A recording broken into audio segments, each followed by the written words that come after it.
से 100 तक की संख्या लिखने के पश्चात दिनेश को आश्चर्य होता है कि उसने कितनी बार अंक 7 लिखा। 1 से 100 तक की संख्याओं में 7 कितनी बार आएगा? 1 से 1000 तक की संख्याओं में 7 अंक कितनी बार आएगा? तो 1 से 10 तक हमने लिख लिया। 1 से 100 तक में 7 जो है वो 20 बार आएगा।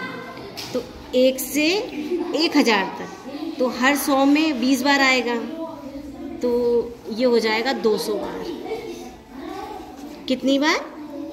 200 बार। आकर्षक विलोमाचार पैटर्न, पैलेंड्रोमिक पैटर्न। जैसा कि हम देख पा रहे हैं, किसी भी संख्या को दाएं से बाएं या बाएं से दाएं एक जैसा पढ़ा जाता है।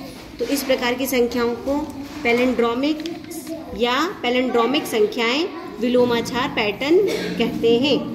66 है, इधर से पढ़ेंगे तो भी 66, इधर से भी 66। 848, 848, 575, 575।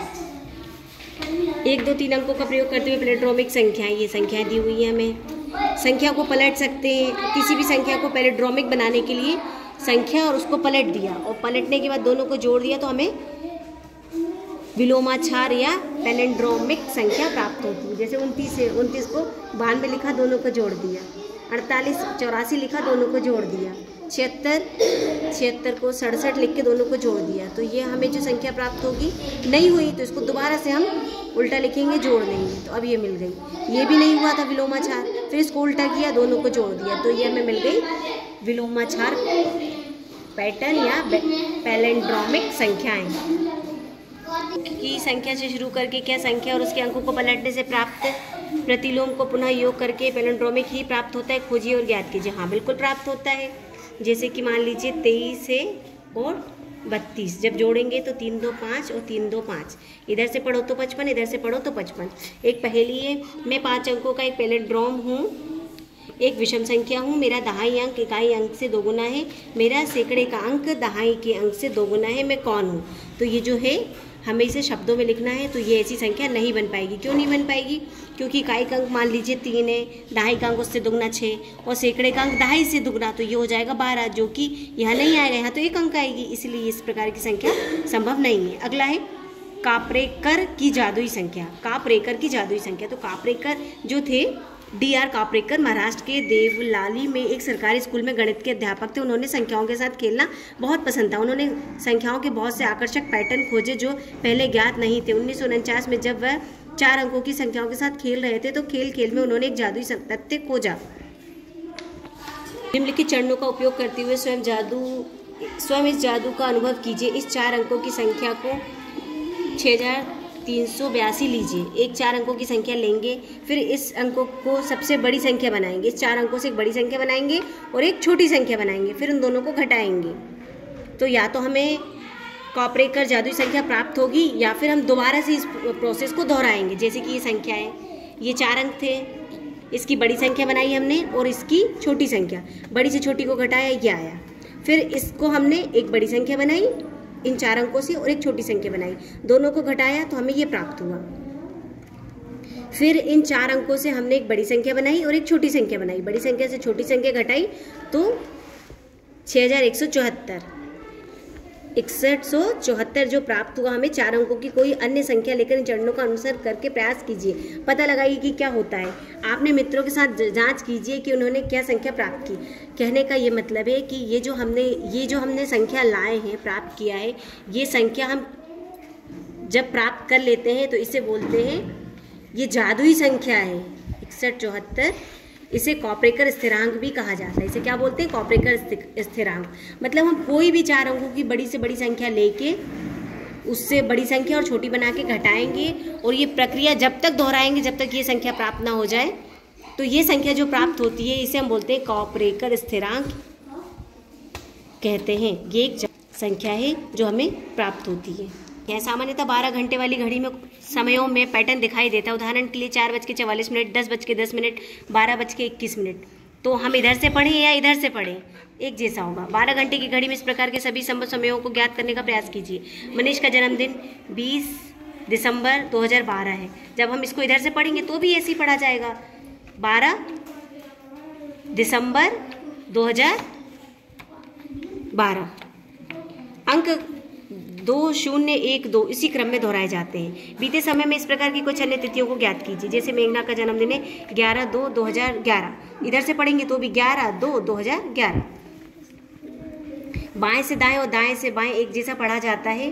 बीते हुए समय में इसी प्रकार की सभी संभावित तिथियों को ज्ञात कीजिए। जीवन इस वर्ष के कैलेंडर को देख रहा था। उसे देखकर आश्चर्यचकित हो गया कि वह कैलेंडर को प्रत्येक वर्ष क्यों बदलते हैं। क्या हम कैलेंडर को पुनः प्रयोग नहीं कर सकते? इस विषय में आप क्या सोचते हैं?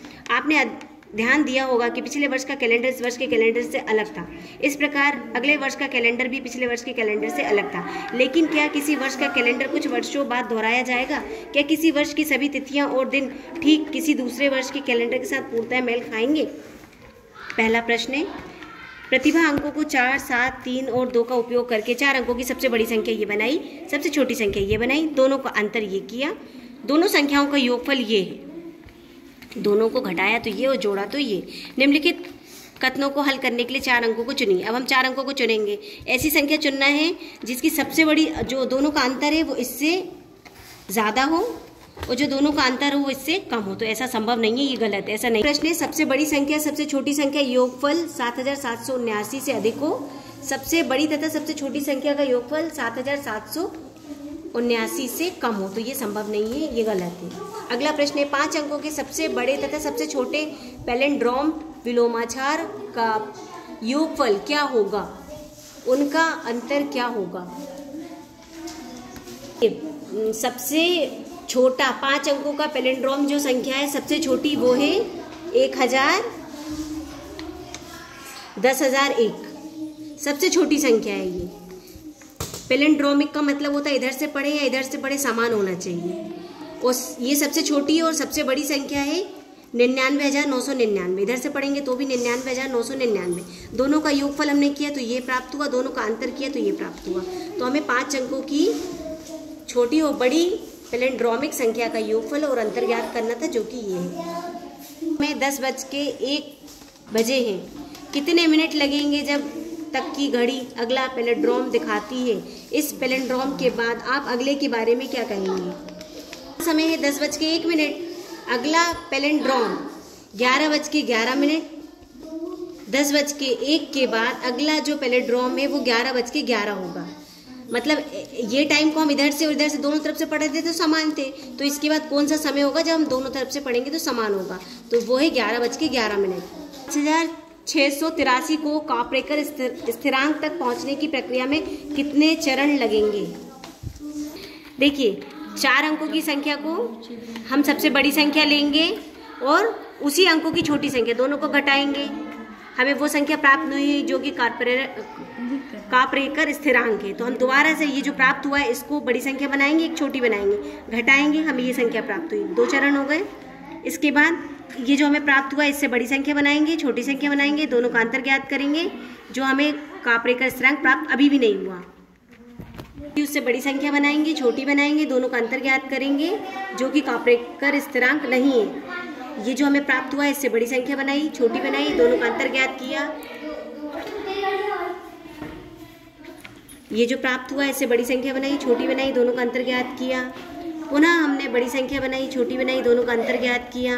पुनः हमने इससे बड़ी संख्या बनाई, छोटी बनाई, दोनों का अंतर ज्ञात किया। पुनः हमने बड़ी संख्या बनाई, छोटी बनाई, दोनों का अंतर ज्ञात किया।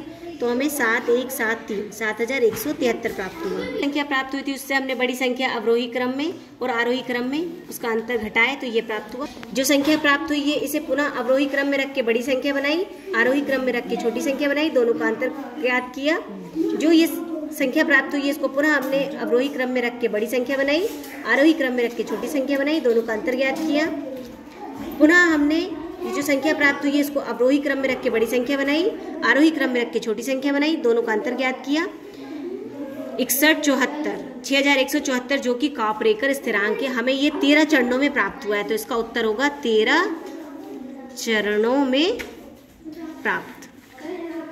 इसका उत्तर होगा 13 चरणों में हमें ये कापरेकर स्थिरांक 6174 प्राप्त हुआ है। चलिए